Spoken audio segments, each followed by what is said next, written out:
1962 সালে নওগাঁর আত্রাই উপজেলার ইশা ইউনিয়নের বৈঠাখালী গ্রামে প্রতিষ্ঠিত হয় বৈঠাখালী সরকারি প্রাথমিক বিদ্যালয়। আশপাশের বহু গ্রামের শিক্ষার্থীরা এখানে পড়াশোনা করে। 1994 সালে বিদ্যালয়ে 4 কক্ষ বিশিষ্ট একটি ভবন নির্মিত হয়। গত 23 জুন তৃতীয় শ্রেণীর ক্লাস চলাকালে বিমের নিচের অংশ ভেঙে পড়ে।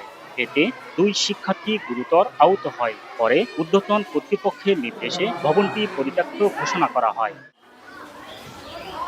বিদ্যালয় চত্বরে সামিয়ানা টানিয়ে শিক্ষার্থীদের পাঠদান চলমান রাখা হয়েছে।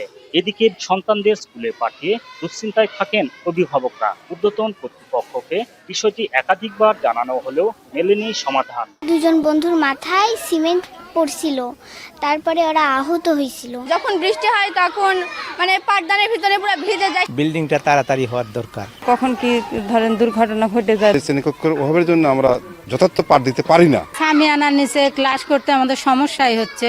স্থায়ী আবাসন আমাদের এবং আমাদের শিক্ষার্থীদের খুবই প্রয়োজন। ভবনের জন্য আমি উপজেলা স্যারের কাছে এবং আবেদন ইঞ্জিনিয়ার অফিসে করি। আমার স্যারও হয়তো চেষ্টা করে, জানি না কি অদৃশ্য কারণে এখানে ভবন দেওয়া হয় না। উপজেলা প্রশাসন জানায়, শিক্ষার্থীদের পাঠদান অব্যাহত রাখতে তাৎক্ষণিকভাবে টিন শেডের 3টি কক্ষ তৈরিতে অর্থ বরাদ্দ দেওয়া হয়েছে। ইঞ্জিনিয়ার সাহেবকে আমরা পাঠিয়েছিলাম ওখানে, মাধ্যমিক উপজেলা প্রাথমিক শিক্ষা অফিসার।